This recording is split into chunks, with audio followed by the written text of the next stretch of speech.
Muy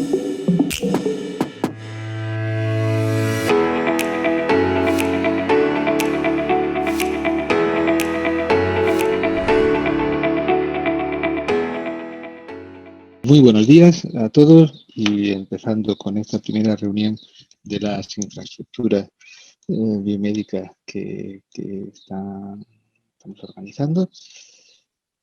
Esta primera iba a tratar sobre un proyecto concreto, IOS Live, qué estamos haciendo, diversas infraestructuras en este proyecto y también un poco cómo podríamos hacer para que fuera todavía más amplia la participación. IOS Live. Bien, ¿qué es IOS Live? IOS es la red europea de ciencia abierta, la nube de ciencia abierta, las iniciativas concretas de la Unión Europea para lograr que los datos resultantes de la investigación y de lo que se genera en la financiación pública, los datos y también los procesos sobre esos datos, que cada vez son más importantes, estén accesibles a la comunidad científica, estén accesibles incluso al ciudadano. Y todo esto implica unos grandes cambios en cómo organizamos la información. Hace como 4 o 5 años pues estábamos construyendo la IOS a nivel conceptual, pero alguien dijo, bueno, tenemos una casa preciosa y la tenemos completamente vacía, porque no teníamos ni datos ni nada relacionado con procesos. Entonces, ¿cómo nacieron los proyectos como IOS Live, que vamos a hablar ahora mismo? En cualquier caso, también para empezar, comentaros que hay una gobernanza dentro de toda esta iniciativa de ciencia abierta en cloud europea y que esa gobernanza para lo que son las infraestructuras se canaliza a través de la IOS Association, que no hay, desgraciadamente, muchas infraestructuras que son miembros de IOS. Instruct lo es a nivel de observador por tener la sede en el Reino Unido y, bueno, como observador, pero miembro de IOS Association, pues yo soy el punto de contacto de Research Infrastructure. También, antes de meterme en el proyecto, comentaros que hay muchos tipos de proyectos. Unos son los que estaremos acostumbrados, en el cual hay una cierta Research Infrastructure, que puede ser Instruct, puede ser cualquiera de las vuestras, que pide un proyecto o bien para sola, o casi sola, para avanzar en esa infraestructura, o bien en colaboración con unas cuantas infraestructuras.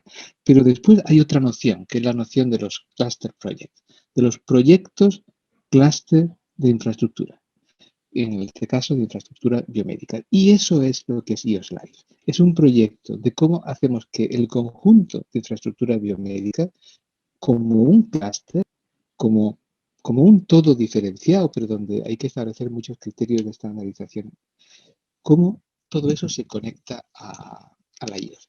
Y lógicamente esto se ha podido hacer porque había una historia detrás. Es decir, había proyectos como Corbel que eran ya cluster projects, no relacionados con la IOS porque no están tan avanzada, pero nos dan la foundation para llegar y poder actuar como un cluster project. Y atención, hacia el futuro vamos a ver proyectos que son proyectos de clusters de clusters. Y la semana pasada fue el kickoff de IOS Future, donde los principales partners pues no sonarán precisamente infraestructuras estas, porque lo que estos nombres corresponden son a diversos cluster projects. IOS Live es el ciencia de la vida, sociales, física, fotónica, neutrónica y medio ambiente. Es decir, realmente vamos hacia unas actividades cada vez más coordinadas. En ese contexto, pues ya sabéis, básicamente esta slide es entrar en el detalle las infraestructuras que forman parte de IOS Live. No son proyectos simples de gestionarnos para nada, porque estamos hablando de que hay muchas infraestructuras, hay 13 infraestructuras en IOS Live, pero esas infraestructuras como beneficiarios, como ente jurídico que participa en el contrato con la Unión Europea, las actividades se realizan en otros sitios que no son esa sede social de la infraestructura. Entonces, de esta forma, A nivel de partner, hay 47 en nuestro proyecto y 17 link third party, que son prácticamente lo mismo, mucho, con lo cual estamos hablando de 64 partners, de 64 beneficiarios. Como project manager, esto es un poquito complejo de gestionar. Evidentemente, hablamos de presupuestos altos, 26 millones de euros, pero no creáis que es tantísimo dinero cuando estamos hablando de 64 partners, con lo cual necesita una gobernanza compleja, una estructuración bien definida, engrasar el proyecto no es fácil y eso ha sido una buena parte del trabajo del primer año prácticamente. Como veis y como ya anticipábamos, el proyecto no es fácil ni desde el punto de vista de management ni desde el punto de vista de organización como tal proyecto. Hay una serie de packages hasta 14 que va desde datos hasta temas de repositorios de COVID. Esto es una cosa muy última, pero es simplemente dar la complejidad también organizativa técnica. ¿Dónde está Instruct en todo esto? Bueno, la forma de normal en muchos proyectos de establecer la gobernanza, de ayudar a una gobernanza colaborativa y participativa de estos grandes proyectos, es que cada paquete de trabajo tenga 2 co-leads. Entendiendo por tales 2 representantes de distintas infraestructuras que son los responsables de ese paquete de trabajo, ¿no? Entonces, en el caso de Instruct, somos co-leads en el Work Package 2, que va sobre cómo hago para que todos los procesamiento de datos sea tan entendible y tan reproducible como quiero que sean entendibles y usables los datos en sí mismos. Los datos en sí es tarea del Web Package 1. El Web Package 3 va sobre User Project, que es un poco decir, maravilloso. Esta noción de que tengo una casa muy grande y tengo a las infraestructuras que son las proveedoras de datos, las conecto. ¿Vale? Estupendo. Oye, ¿no necesitaría decir algo un poco más concreto? Vale, pues un poco más concreto viene a través de User Project. Vamos a trabajar sobre casos concretos. Lógicamente vamos a desarrollar arquitecturas generales y herramientas generales, evidentemente, pero trabajando con los pies en la tierra. Y también somos co-lead en el paquete 5, que trata sobre acceso a las estructuras, eso a través de mecanismos de acceso que permiten una autenticación segura y por el estilo. Lo vamos a ver en un momento. Como os decía, el paquete 2, que lo colidera Antonio Sato de Sacred Shell de Florencia, uno de los mayores centros del mundo de resonancia magnética nuclear. Su trabajo es cómo hacemos las best practices, qué herramientas proponemos o qué herramientas desarrollamos que permita a la comunidad de la ciencia de la vida reportar qué hace de una manera que otro sea capaz de entender que se ha hecho y eventualmente reproducirlo. Esto implica mucho detalle técnico que no voy a entrar en absoluto. Implica hablar de cómo voy a ejecutar un proceso, de qué tipo, cómo he preparado el software para que de verdad otro lo pueda usar y muchas otras cosas esencialmente, porque realmente como he preparado todo el software para la infraestructura de la cloud, porque lógicamente en el fondo lo que yo estoy queriendo es que cualquiera pueda reproducir un resultado. Realmente tengo que hacer mi software bastante independiente de mi computer que tengo en mi mesa y que desde luego llevo trabajando varios años, funciona totalmente, y no quiero que salga nada de aquí. Eso es lo que el paquete 2 tiene que conseguir. Una forma estandarizada, reproducible de descripción y de ejecución de los flujos de trabajo. Sería lógico hablar del paquete 3 ahora mismo, después del 2, pero no, voy a hablar del paquete 5, porque reservaré más por paquete 3. El paquete 5 es el paquete de acceso, el paquete en el cual diversas infraestructuras, diversas comunidades van a aplicar por proyectos, van a interrelacionarse, y en esa interrelación tiene que haber elementos muy importantes. Lo hacemos en base a un desarrollo de una herramienta de gestión de proyectos en web de Instrat que se llama ARIA, y es absolutamente clave todo el tema de que cuando uno entra en este entorno tiene que estar autentificado, y tiene que las otras infraestructuras o el conjunto del clúster debe de reconocer que si yo me autentificaba ante Extracto, yo me identificaba ante Europa Bioimaging con ARIA, pues que la siguiente infraestructura que voy a hacer una conexión de mi trabajo de imaging aquí con mi trabajo estructural aquí no me vaya a pedir ahora lo mismo que me acaban de pedir hace 10 minutos. Es decir, que realmente sea capaz de hacer un entorno muy seguro, pero al mismo tiempo en que dentro de ese entorno, o ese entorno sea más amplio que una infraestructura. Se habla de los silos de las infraestructuras, que como si fueran algo, se habla de los silos como una gran construcción hasta el pueblo donde estaba el grano. El Web Package 3 de iOS Live, como José María les comentaba, se encarga de user cases. En definitiva, es los workflows del Web Package 2 en forma concreta con objetivos y proyectos concretos de la comunidad científica. Y este ha sido un trabajo muy importante que Instrat ha hecho en los últimos meses, de abrir estos llamados que fueron increíblemente exitosos.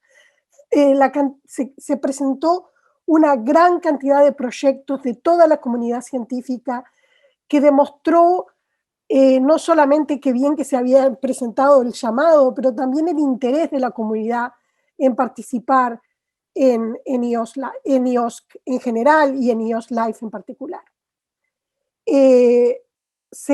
Un elemento importante de estos proyectos, de estos llamados, es que no era solamente un llamado abierto, sino que a los proyectos que se presentaban, iOS Live le daba apoyo para mejorar el proyecto.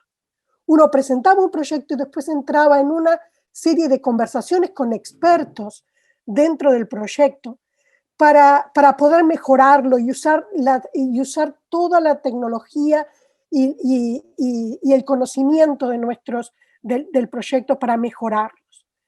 Estos han sido seleccionados ahora y ahora están en camino de empezar a hacer operación. Aquí vienen ejemplos de los proyectos que lograron financiación. En este caso es un proyecto de nuestro partner Diamond, que es uno de los Instrat Centers, y no tenemos tiempo de ponernos en detalles, pero si les interesa cualquiera de estos proyectos como están indicados en las diapositivas, por favor pónganse en contacto y si el proyecto de investigación que ustedes llevan adelante es similar o tiene puntos de contacto, nosotros estamos totalmente a su disposición para ponerlos en contacto con los investigadores que llevan adelante estos proyectos. Es importante ver que hablar de IOSC en general es difícil entender de qué se trata, entonces ayuda, lo vemos como algo muy positivo, ponerlo en un ejemplo concreto, con un grupo de investigación concreto que demuestra cómo están preparando sus proyectos para integrarse a IOSC en el futuro. Básicamente este era el otro proyecto que hicimos al principio, como esa necesidad de tener algo concreto. Y os quería comentar, porque es importante para como otras infraestructuras, Digital Life Science Call for User Project. Esa fue la call. Esencialmente estábamos pidiendo proyectos que se pudieran realizar con un año de salario, que tuvieran detrás una técnica expertise, aunque la complementaríamos con los grupos de trabajo 1 y 2, Y el objetivo era llevar a la cloud los datos, los tools, las workflows y esencialmente me voy a centrar en lo que está más arriba. Very popular OpenCon launch with 72 applications submitted, 8 projects funded. Es decir, tuvimos 72 aplicaciones de toda la comunidad de distintas infraestructuras, ligados a infraestructura, incluso algunos que no eran ni miembros del proyecto para nada, y solo pudimos financiar 8. Con lo cual aquí hay muchísimo que crecer a nivel de que la distinta infraestructura puedan interaccionar con ya que este está más avanzado realmente con proyectos similares en el futuro. Siguiente diapositiva. No solo la Webpack X3 es la que está lanzando estos proyectos, pero también los web packages más tecnológicos, como el web package 1 de datos, también está lanzando User Project, la noción de, oiga, necesito cosas concretas con las que trabajar. Siguiente diapositiva. Y esta es básicamente la que ya habéis visto y con la que cierro, centrándome en la parte de arriba. En la parte de que hay una gran demanda por parte absolutamente contrastada por parte de las infraestructuras, por parte de todo lo que es el universo cercano a las infraestructuras, de interaccionar con ellos. Quieren realmente poner sus datos y sus procesos encontrables, interoperables, reproducibles. Tanto que de 72 solo fueron 8. Y aquí, perdón, bueno, simplemente comentar, esto no es muy querido porque como co-lead de Webpack 3, uno de nuestros primeros demostradores fue el que va a presentar Salva y fue un éxito, precisamente. Pues muchísimas gracias, José María. Nada, como sabéis, o como explicaba José María antes, EOS Live tiene una serie de demostradores y en el contexto del paquete de trabajo número 3 teníamos el demostrador 7, donde lo que trabajamos era en el acceso a datos sensibles, de genomas humanos, por ejemplo, para realizar el análisis de esta información. Esta colaboración ha sido un trabajo conjunto entre el BSC, el CRG en Barcelona, especialmente el equipo de la EGA, y el CENAC también en Barcelona.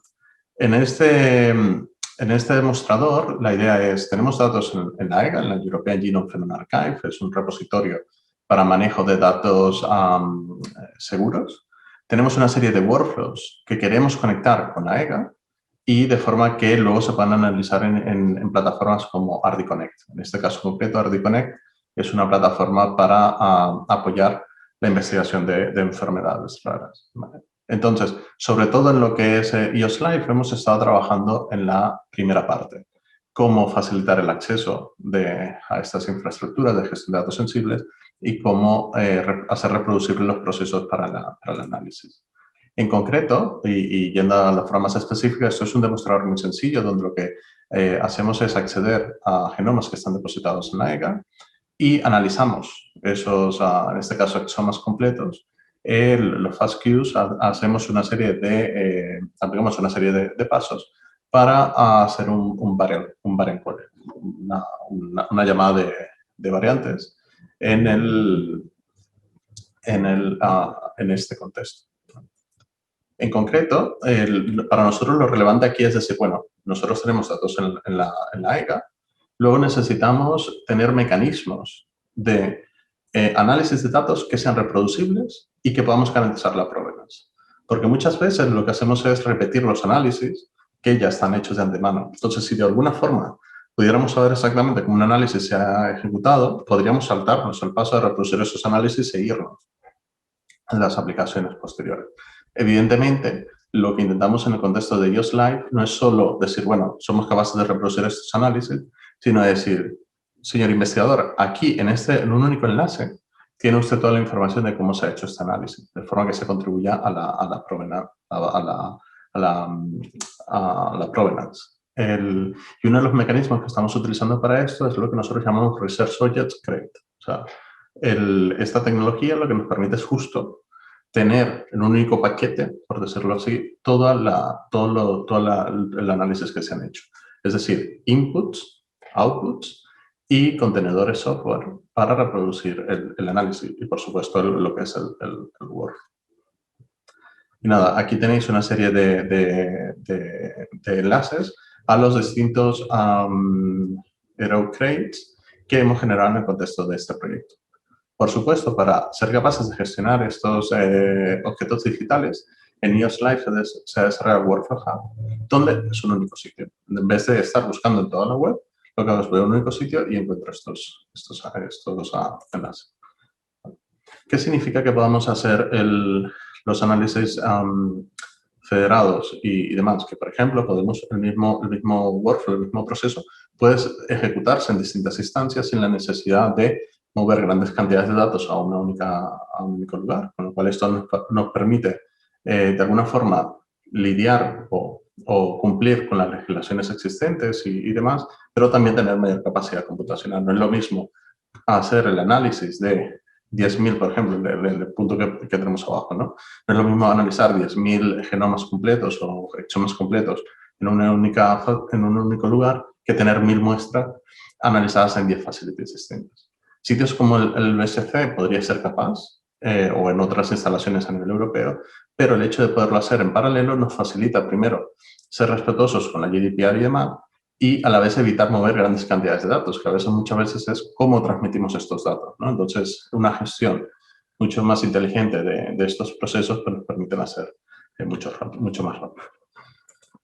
En concreto, y aquí tenéis una slide sobre el Research Object, lo que hacemos es un empaquetado de todo, ¿vale? O sea, es un empaquetado de objetos digitales que pueden ser inputs, outputs, workflows, contenedores software, pero también puede ser mucho más. Pueden ser publicaciones, pueden ser slides. Es un zip, para que os imaginéis dónde está toda la información disponible. Y el punto que queremos hacer aquí es que no queremos reinventar la rueda. Sabemos que ya existen ejecutores de workflows como Nextflow, como Galaxy, como CWL. Nosotros no queremos reinventar la rueda, sino que hemos desarrollado un pequeño motor que lo que hace es preparar la ejecución de estos gestores de workflow. ¿Vale? En concreto, aquí tenéis todo el proceso que seguimos desde que empezamos con un RO Crate, ¿vale? Que normalmente lo vamos a encontrar en un Workflow Hub, lo materializamos en entornos seguros, ¿vale? Recordemos que aquí el enfoque ha sido en trabajar con datos sensibles y esto significa que tenemos que traernos lo que es el workflow, identificar qué motor vamos a utilizar para hacer la ejecución, los inputs y outputs, los contenedores software y como tal lanzar esta ejecución. Y una vez la ejecución termina, lo que el motor que hemos desarrollado lo que hace es recoger todos los parámetros de esa ejecución y volverlos a empaquetar en un segundo upgrade. De forma que yo tengo la provenance ya asegurada y esto lo podríamos depositar en Workflow Hub o lo podríamos poner en algún otro sitio. Por ejemplo, en un Nextcloud, en un Vidushare y en otros sitios. Lo importante aquí, y es en lo que estamos trabajando, es que, claro, estamos hablando todo el rato de datos sensibles, con lo cual decimos, vale, si tú en el provenance incluyes el output, ¿qué sucede con esto? Allí lo que estamos trabajando ahora es para incluir referencias, es decir, si el output de un análisis con datos sensibles es sensible también, debería estar en la ICA o debería estar en repositorios similares. Pues entonces es incluir la referencia, el link, más que el dato en sí. De forma que algún investigador que quiera reproducir todo el proceso entienda dónde están los datos y solicite acceso a eso. He olvidado decirlo, pero el desarrollo que hemos hecho en este contexto, en el contexto de EOS Live, se llama WiFlex, de Workflow Execution Service. Y nada, lo que comentaba antes, queremos que eso esté disponible para la comunidad científica, con lo cual no es solo ser capaces de la provenance, de consumir objetos digitales llamados RO Crate, pero también hacerlos disponibles. Y allí es donde nosotros depositamos estos workflows descritos en Workflow Hub, que es uno de los productos de EOS Live, y era en esta imagen que José María mostraba antes del tool colaboratorio, donde el Workflow Hub era uno de los elementos centrales. ¿Vale? Siguiendo allí, y ya para cerrar, nosotros muchas veces imaginamos que un workflow suele ser una serie de pasos lineales. La verdad es que en este proyecto lo que nos dimos cuenta es que este no es muchas veces el caso, sino que tenemos una serie de interconexiones, dependencias, software que está paralelizado, otro software que no está paralelizado y demás. Con lo cual, lo que hemos empezado a escribir una guía, por decirlo así, sobre 10 pasos para preparar un workflow que es portable, podemos poner en distintos sitios y totalmente reproducibles. Y las enseñanzas van desde conocer el dominio del workflow, saber qué tipo de inputs y outputs, incluso muchas veces explícitos hay, esto sería el punto 1 y el punto 2. El punto 3 sería identificar qué software containers tenemos, en el sentido de decir, bueno, quiero reproducir el análisis, necesito saber exactamente el software utilizado. Es importante tener un concepto o un dibujo conceptual del workflow para entender dónde pueden estar las dependencias y demás. Intentar hacer sus workflows, es decir, en vez de tener un workflow muy complejo, muy grande, se puede dividir en pequeños trozos más pequeños, de forma que eso pueda ser reproducible y lo pueda conectar entre unos y otros. Utilizar especificaciones contra ejecución. Por ejemplo, las especificaciones pueden ser lenguajes como CWL o WDL, o sea, el Workflow Domain Language, WDL, o CWL es como el Workflow Language, son dos. La ejecución es un workflow en Nextflow, en Galaxy, etcétera, etcétera. Normalmente entender que Workflows Managers existen y hay alrededor de 300. La pregunta a veces es cuál es el mejor para mi use case. Normalmente es qué utiliza la comunidad en mi área, ¿no? Puede ser Galaxy, puede ser Nextflow, puede ser SnakeMake, y quién lo va a usar. Lo voy a usar solo yo, lo voy a distribuir entre mis colegas y demás. La provenance es importante, como estaba intentando hacer, comentando en el slide. FAIR es un aspecto que para todos nosotros es importante, en el sentido de decir, bueno, estos datos y el workflow en sí deben de ser FAIR. Debe ser encontable, debe ser accesible, interoperable y reusable. Y, por supuesto, intentar minimizar las veces que reinventamos la rueda. Si existe un workflow que hace exactamente lo que necesito, mejor utilizar lo que están manteniendo por la comunidad y contribuir a ellos más que volver a escribir. Ganaremos tiempo y ayudaremos a que todos avancemos más rápido. Y con ello me voy a las slides de Mabel, si no me equivoco. Quizás un comentario antes de empezar con Mabel es simplemente el ejemplo de un demostrador de un grupo con un gran bagaje computacional. Sin embargo, nuestro interés es realmente que los usuarios que quizás no tengan ese bagaje computacional también puedan interaccionar con ellos. Y en ese sentido hay demostradores que necesitaban una gran ayuda de los paquetes de trabajo 1, 2 y 7, que eran los más tecnológicos, y el proyecto ha sido capaz de hacer este engranaje para sostenerlo. Mabel, adelante, por favor.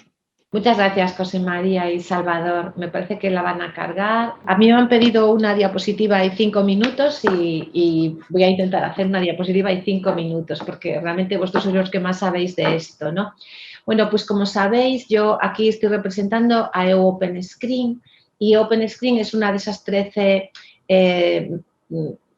redes de infraestructuras de ciencias de la vida que está participando de EOS Live, que, bueno, ya habéis contado muy bien lo que es, ¿no? Una nube de ciencia abierta con un espacio de colaboración para la ciencia de la vida digital. No sé si estoy traduciendo bien, porque estoy improvisando. Pero bueno, lo habéis contado muy bien, pero desde nuestro punto de vista de OpenScreen es una gran oportunidad porque OpenScreen navega en ese propósito, es como una red de todo componente público, ¿no? Abierta también con el concepto de servicio, ¿no? De desarrollo concretamente de lo que podríamos llamar herramientas químicas o pruebas químicas que pueden dar lugar también a candidatos, a fármacos o a moléculas activas en cualquier otro ámbito de ciencias de la vida.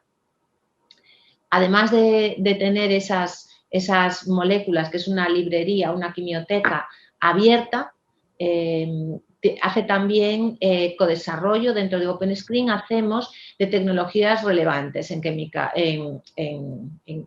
química biológica, ¿no? ¿Por qué? Pues porque tenemos que desarrollar ensayos que estén, podríamos decir, si me lo permitís, pues en la frontera del conocimiento para probar a esas librerías químicas. ¿Para qué? Bueno, pues para tener una base de datos que esté estandarizada y sea reproducible en los datos que tiene, curated, creo que decís vosotros, ¿no? Más, no sé si puede traducirse por curada, ¿no? Pero limpiada, con datos de screening in vitro, de estructuras químicas y de datos, bueno, pues físico-químicos y biológicos en general, ¿no? También de pureza y características. Y esto es básicamente, ¿no? Aquí tenemos pues la base de datos, los proyectos, los compuestos.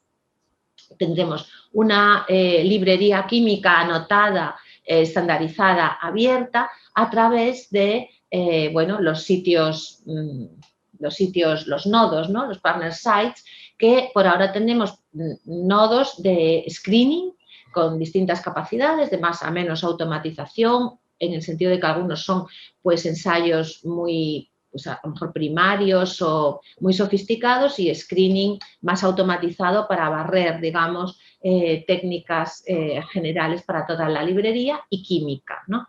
Pues en ese entorno de screening y química, que aportamos datos para construir esa base de datos, que después de todo va a ser una librería química anotada y estandarizada, pues es evidente que nos interesa muchísimo la colaboración con EOS Live, ¿no? Por ahora hemos empezado centralizada en dos preguntas, ¿no? Que son los partners que están participando, que es pues desde la base de datos. La base de datos está concretamente en el Instituto de Genética Molecular de la República Checa, y es la que se tiene que coordinar para que nuestras librerías estén abiertas a la interacción y al conocimiento de toda la comunidad científica. Por lo tanto, es una gran oportunidad para nosotros EOS Live. Y luego el otro nodo es ahora mismo el nodo del Fraunhofer Instituto, que yo creo que es, bueno, está en el demostrador 1, pero yo creo que es co-líder, como comentabais antes, en al menos el Work Package 1, y es el también partner, bueno, el coordinador de lo que llamamos el Partner Site Forum, que es como el foro de todos los nodos, que es Phil Gribon. Entonces, bueno, pues está tratando de ver precisamente cómo es esta integración que luego pueda dar entrada, digamos, a nuestros nodos, ¿no? A compartir, aparte de compartir la base de datos. Y concretamente están trabajando en high throughput, cribado de altas capacidades en datos de imagen, que son bastante sofisticados, ¿no? para tratar y que puedan aparecer. Bueno, pues de los nodos españoles, que como sabéis de otras veces que hemos hablado somos 4, está el Príncipe Felipe de Valencia, está la Fundación Medina y estamos nosotros en la Universidad de Santiago de Compostela, que somos de screening, y luego está el nodo de química, que es del CSIC, y la coordinadora es en Madrid, pues Ana Martínez. Sé que el CSIC, ya lo habéis hablado antes, también está involucrado a través de Instructrax y con microscopía electrónica, etcétera, y que hay otros centros españoles. Pero ahora mismo, participando directamente, no estamos centros españoles. Pero sí es verdad que nos gustaría trabajar, como habéis mostrado antes, en producir, bueno, pues paquetes de trabajo o demostradores, o sea, en participar una vez que tengamos bien identificado por los partners que hay ahora, tanto en compartir datos a través de la base de datos como en compartir directamente screening, para poder crear pues algún nodo. Nos planteamos coorganizado desde España, porque como veis tenemos los dos tipos de nodos en España, pero bueno, eventualmente también en coordinación con otros sitios, ¿no? Con otros nodos. Y esto es básicamente la participación de OpenScreen. Pues muchas gracias, Abel. Muchas gracias. Y ciertamente Phil es una pieza esencial en todo el Work Package 1 y en todo el tema de gestión de datos. Y pasamos ahora a Lluís, Infrafrontier. 5 minutos, Lluís. Buenos días a todos. Os voy a presentar a los que ya no conozcáis todavía a la infraestructura Infrafrontier. Esto es un portal único que es la unión de esfuerzos de 15 países, hay 29 socios involucrados, y lo que pretendemos es ofertar a los investigadores en biomedicina con la posibilidad de realizar todo el trabajo necesario para la generación, para el análisis y para el archivo y la posterior distribución de modelos animales para el estudio de enfermedades humanas. Esto tiene diferentes partes, y en cada una de las partes tenemos diferentes centros en diferentes países que están involucrados. Por un lado, ofertamos la posibilidad de desarrollar nuevos modelos animales.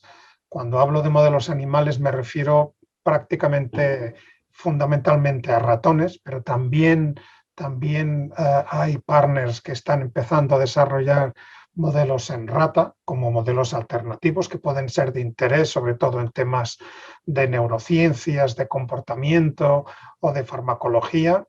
En este tipo de modelos de desarrollo aplicamos y utilizamos las últimas tecnologías y me alegra compartir con vosotros que acabamos de firmar un acuerdo de licencia no exclusiva con los depositarios y propietarios de las patentes de las tecnologías CRISPR-Cas de edición genética. Somos de las pocas instituciones europeas que tienen una licencia no exclusiva y por lo tanto podemos ofertar y podemos distribuir y podemos generar ratones que hayan sido generados con la tecnología CRISPR. También generamos modelos a través de tecnologías tradicionales, de transgénesis o de inactivación, y esto o bien se generan a través de intereses que manifiestan los posibles usuarios, o bien lo que hacemos es periódicamente lanzar las Transnational Access Calls, los accesos transnacionales, en los cuales, con una financiación que viene de Europa, nos han permitido ofertar muchos de estos proyectos gratuitamente a los investigadores seleccionados. Una vez generados estos modelos, podemos ofertar también la fenotipación sistemática. Y esto se realiza a través de las llamadas clínicas de ratón. Las clínicas de ratón ofertan un fenotipado primario en todos y cada uno de los órganos y en todos y cada uno de los sistemas fisiológicos del animal, y esto se oferta en diferentes sitios, principalmente en Múnich, también en Estrasburgo y también en el MRC en Harwell, cerca de Oxford. También se ha incorporado recientemente la clínica de Praga de la República Checa, y estos son proyectos complejos en los cuales los investigadores interesados tienen que remitir unos animales o la cohorte ya formada con los individuos que se pretenden analizar, y tienen la garantía de que van a poder recibir un informe completo del estado de salud o patológico del animal desde la punta de la nariz a la punta de la cola.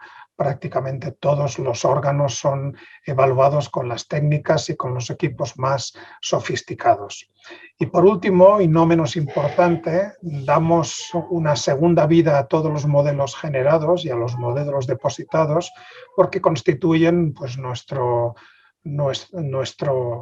haber más importante, que es el archivo, el repositorio EMMA, que es el Archivo Europeo de Ratones Mutantes. En estos momentos formado por más de 7.000 líneas de ratones mutantes que son específicas de alguna enfermedad humana, específicas de algún proyecto que pueda tener que ver con salud humana.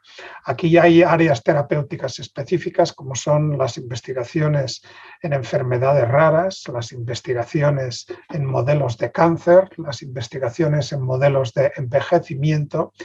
Y por último, y esto ha tenido mucho éxito, como os podéis imaginar, en los últimos 1 año y medio, tenemos una serie de modelos relacionados con la COVID, relacionados con esta pandemia COVID-19 causada por el coronavirus SARS-CoV-2. Todo esto es accesible a través de una sola cara, a través de infrafrontier.eu, que es la página web en la cual se acceden a todos estos servicios. Y tras estos 5 minutos ya dejo de hablar. Gracias. Muchísimas gracias, Judith. Y quizás pasamos a la siguiente infraestructura, a Beatriz, que Alex nos va a echar. Ecrin, ¿no? Me toca a mí, ¿no? Sí, perdón, Vale. totalmente, Adriana. Tienes toda la razón del mundo. Adriana, por favor. Vale, pues buenos días a todos. Soy Adriana Vives y represento Ecrin en España. Como breve recordatorio, muchos sabréis que la misión principal de Ecrin es dar soporte a la realización de investigaciones clínicas multinacionales en Europa. A nivel de estructura tenemos la sede central en París, donde ahí hay el equipo de finanzas de calidad de operaciones clínicas, y luego tenemos la parte que tiene más peso, que es la red de Clinical Trials Units repartidas por toda Europa, que son especialistas en regulatoria de ensayos clínicos, en monitorización, en farmacovigilancia, en gestión de datos, etc. Ecrin también lo forman los partners científicos que tenemos y los corresponsales europeos en cada país. Entonces, todos estos actores tienen un conocimiento muy profundo de la investigación en su país, por lo cual nutren a los proyectos de Ecrin. Y en Ecrin tenemos dos tipos de proyectos. Uno son los ensayos clínicos multinacionales al uso y luego los proyectos de Capacity Building, que sería el proyecto EOS Life. Yo os voy a resumir un poco el rol que tiene Ecrin en este proyecto y explicando o resumiendo los paquetes de trabajo en el cual tenemos este rol más activo. En relación al paquete de trabajo número 1, lo que ha hecho Ecrin es crear un repositorio de metadatos con el objetivo de proveer a los investigadores un acceso abierto a metadatos de ensayos clínicos y sus data objects, que estos son, por ejemplo, pues el protocolo de la investigación clínica, el consentimiento informado, por ejemplo, el plan de estadística, etc. Entonces, esto contribuye a hacer estos datos que ya existen más accesibles a la comunidad científica. Y hay más de 600.000 ensayos clínicos en esta base de datos. El paquete 4 os lo explicaré luego. En relación al paquete de trabajo número 10, en este caso Ecrin, pues participa en actividades relacionadas con la comunicación entre las redes y entre los actores más destacables de esta temática. Y en relación al paquete de trabajo número 14, este se creó durante la pandemia del COVID-19 a raíz de que se vio la necesidad de unificar los datos de ensayos clínicos de COVID-19. Entonces, Ecrin actualmente está creando una base de datos donde se comparten datos individuales de pacientes que participan en ensayos clínicos de esta temática de COVID-19. Entonces, estos datos están almacenados o serán almacenados en repositorios de datos que son, por supuesto, confiables, con los certificados pertinentes y, por supuesto, siguiendo la regulación de protección de datos. Entonces, este repositorio facilitará el reanálisis y los análisis secundarios de estos datos y los metaanálisis. ¿Puedes pasar la diapo? Vale, gracias.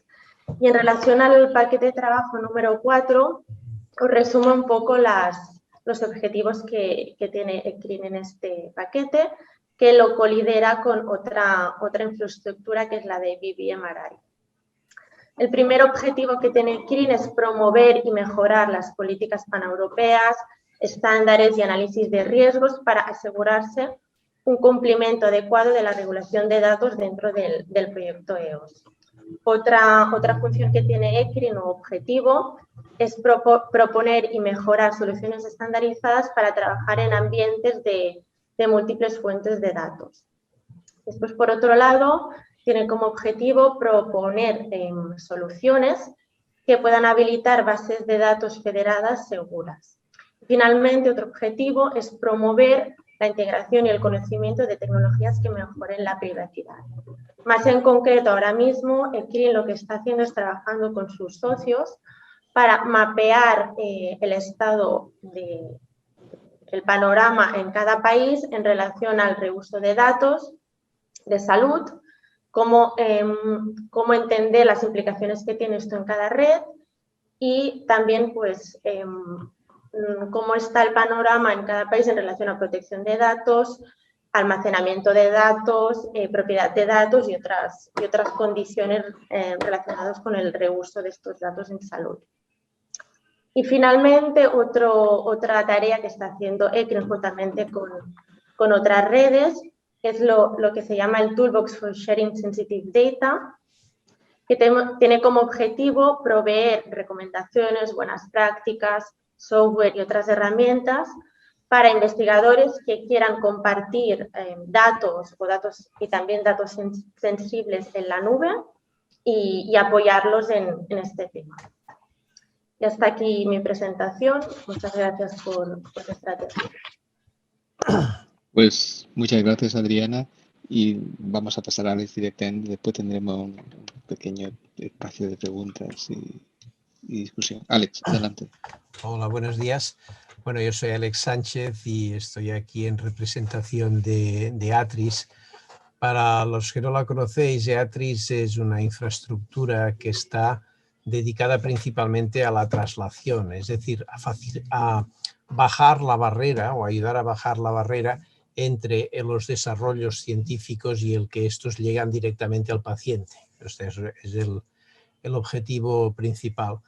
ATRIS como tal no tiene una infraestructura científica y entonces lo que se ha hecho en este caso es que se ha creado lo que se llama un nombre bastante interesante, que es el Data Science Core Team, que es de hecho son personas de distintas instituciones de ATRIS para contribuir a proyectos en donde hay temas relacionados con datos, ¿no?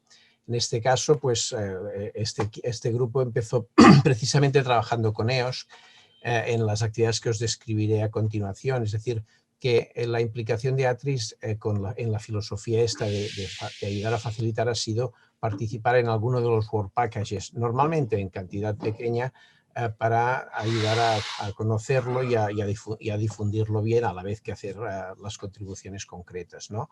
Por ejemplo, una de las actividades en las que participa bastante ATRIS, que no sé si alguien la ha mencionado, es en lo que se llama en los translators, que los translators precisamente se crearon, es un grupo de personas de distintas infraestructuras que se creó para llevar la palabra, ¿no? Para ayudar a explicar el significado de lo que se estaba haciendo, tanto a investigadores de EOS como a otros que no participan en paquetes concretos, como a los potenciales usuarios, ¿no? Dicho esto, que es, digamos que es lo que correspondería principalmente a la misión de ATRIS, pues de forma parecida a lo que ha contado Adriana, pues nosotros participamos en algunos paquetes que tampoco quizás vale la pena invertir mucho tiempo. O sea, por ejemplo, participamos en el Work Package 1, que es de publicación de recursos FAIR a través de la consolidación de un pipeline que es para la verificación de experimentos de drug screening. Participamos en pequeñas tareas en el Work Package 2, sobre todo que nos han permitido ver un poco una cosa que es muy importante, que ya se ha visto aquí, ¿no? Que en EOS Live existe una gran diversidad de nivel de usuarios y de investigadores, es decir, no es lo mismo el BSC, por ejemplo, que la unidad de bioinformática de un instituto, que son en ambos casos potenciales usuarios de este proyecto, de los outputs de este proyecto, ¿no? Entonces, de alguna manera, una de nuestras actividades es ver cómo, a través de pequeños casos de uso, cómo facilitar el acceso a lo que se está desarrollando en EOS. También estamos implicados precisamente en lo que ha contado extensamente Adriana, que es en el Work Package 4, que realmente para nosotros es uno de los más importantes, porque sin romper la barrera de cómo podemos compartir los datos, muchos de los objetivos de este proyecto serán muy difíciles de llevar a cabo. También participamos en esto que se llama el Toolbox for Sensitive Data Sharing, que costó bastante incluso de entender lo que significaba, y que es una cosa muy interesante, que es una especie de lista de cosas que uno puede querer saber o tener para compartir los datos, ¿no? Y por último, pues por ejemplo, también participamos en uno de los Work Packages sobre reproducibilidad, que es el Work Package 8. Y bueno, esto es un poco nuestro papel en este proyecto y con esto ya os dejo para continuar. Pues muchísimas gracias, Alex. Y ahora teníamos un cierto espacio de preguntas, de comentarios de la gente que esté, la audiencia de este. ¿Habría alguno quizás, Marta, que ya tuviéramos para empezar? Sí, nos habían preguntado la relación que había con la EOSC Association. Vale, pues la relación del proyecto iOS Live con la iOS Association quizás no sea directa, pero hay que entender que iOS es todo ese conjunto de iniciativas y que la forma de la Research Infrastructure de participar en la gobernanza de iOS es a través de participar en la iOS Association y que para eso pues las distintas infraestructuras tendrían que solicitarla a la iOS Association, ser miembros de la asociación.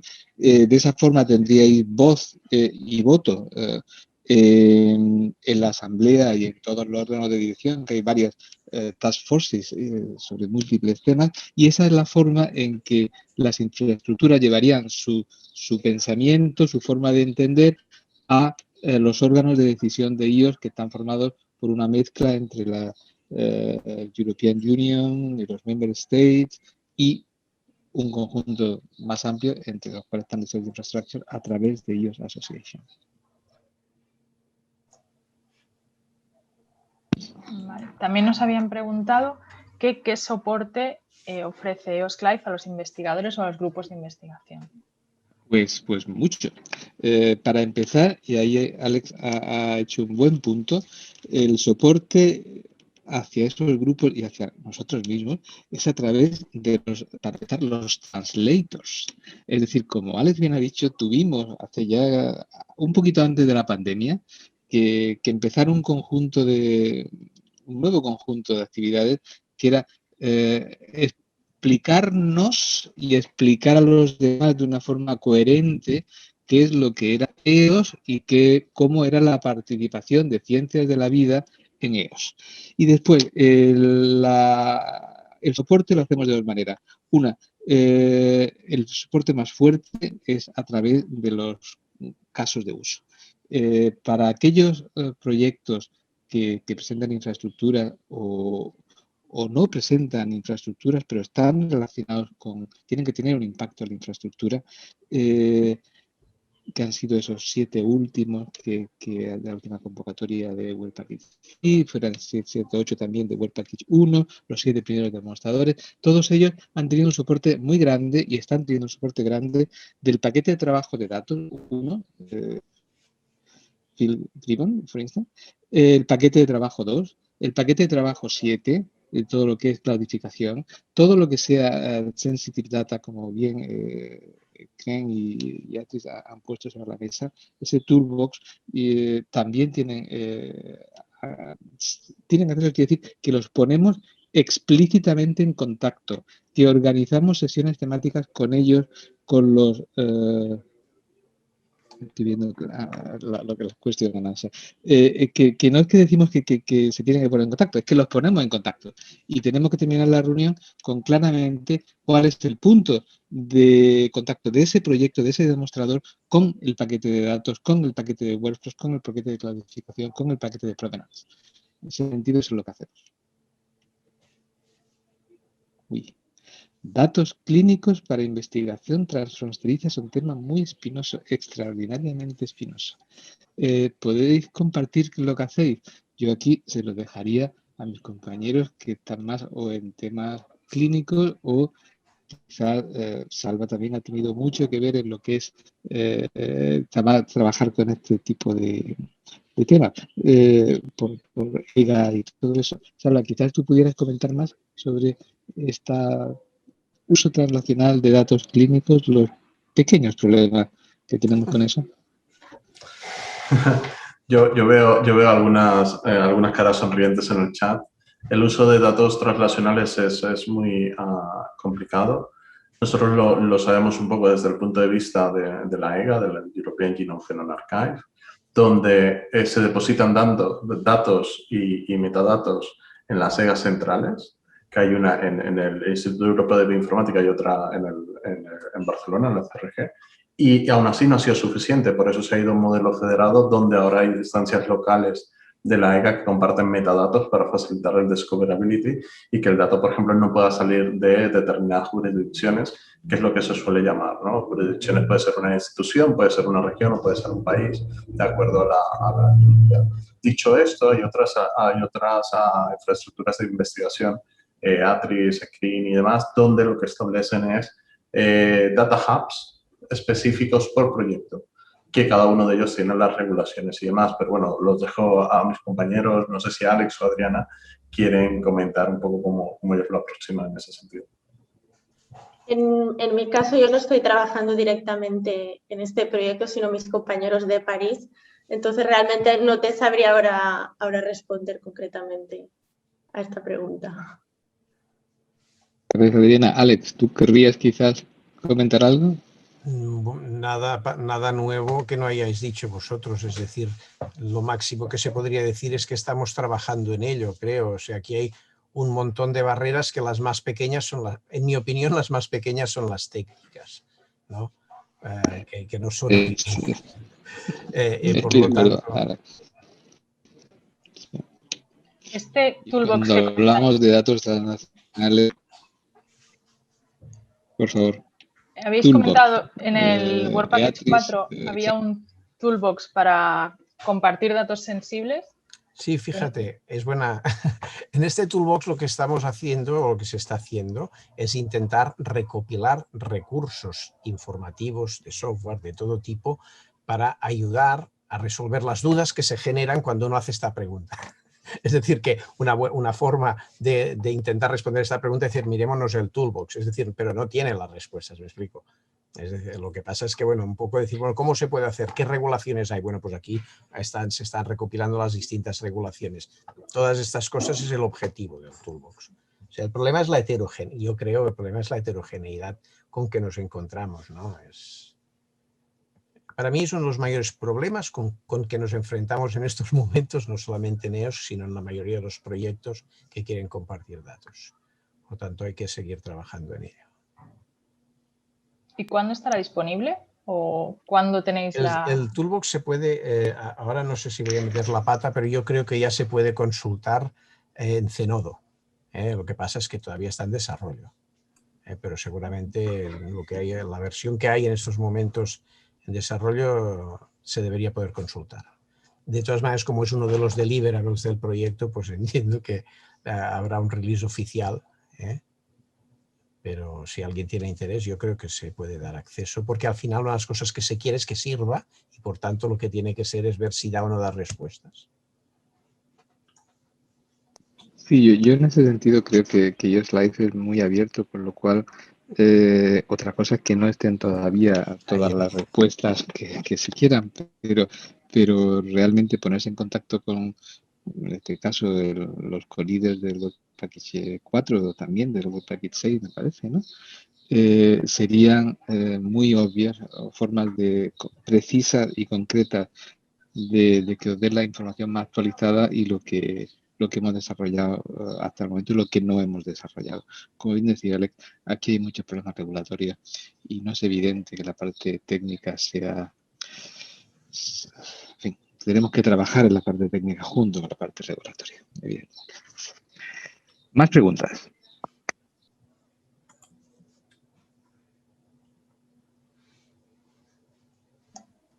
Salva tenía la mano levantada, no sé si era para... Sí, era para complementar lo anterior. La parte de la compartición de datos y demás, coincido que es muchas veces es más una cuestión cultural, una cuestión de regulatoria. Y no solo EOS Live está trabajando en ellos, hay una serie de proyectos y a mí se me ocurren ahora mismo 3 de ellos. Uno es el Beyond 1 Million Genomes, junto con el 1 Million Genomes, donde se intenta entender cuáles son las barreras y demás. El segundo de ellos es Healthy Cloud, que intenta pues, articular, es una collaboration and coordination and support action lo que intenta es coordinar soluciones basadas en cloud y en computación distribuida para hacer análisis de datos sensibles. Y lo último está relacionado también con el European Health Data Spaces. O sea que hay mucha actividad en esto, que iOS es una pieza de ello, pero desde luego que vamos a estar viendo distintas contribuciones en distintos sitios porque es algo complejo que tenemos que de alguna forma entre todos. Primero ponernos de acuerdo y luego llevar adelante.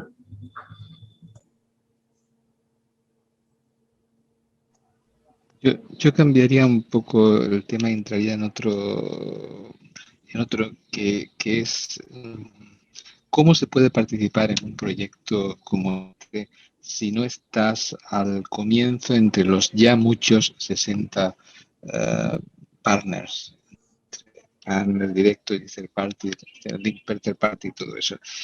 Y realmente nuestra call de Webpack X3 estaba orientada hacia externos, hacia gente que no estuviera en el proyecto.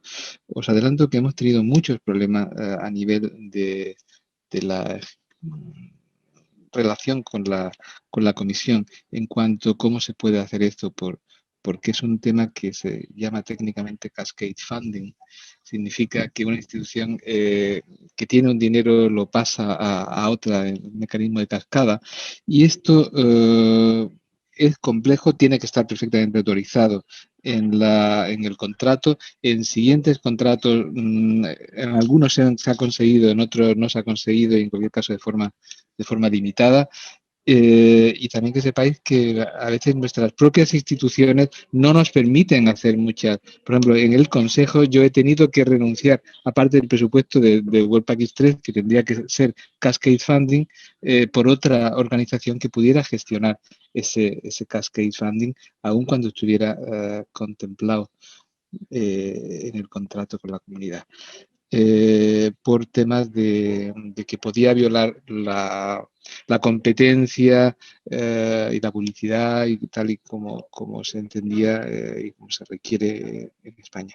Simplemente que lo sepamos, pero que estos proyectos todos quieren tener a gente que no esté necesariamente en el proyecto, sino que de verdad aporte un caso nuevo, que realmente aporte una aplicación que no se había pensado, aporte un conocimiento único.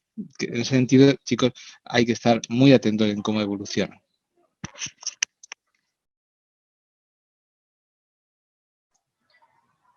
Yo creo que iremos acabando. José María, ¿hay alguna otra call prevista? Tipo la que nos has comentado. Sí, en la Webpack X3 hay dos pequeñas calls previstas, una totalmente aplicable a este grupo, que es la de Sensitive Data, precisamente. Entonces habrá una call de Sensitive Data y habrá una pequeña call de Expert Project. Entonces eso debéis de esperarlo a final de año, es decir, pronto.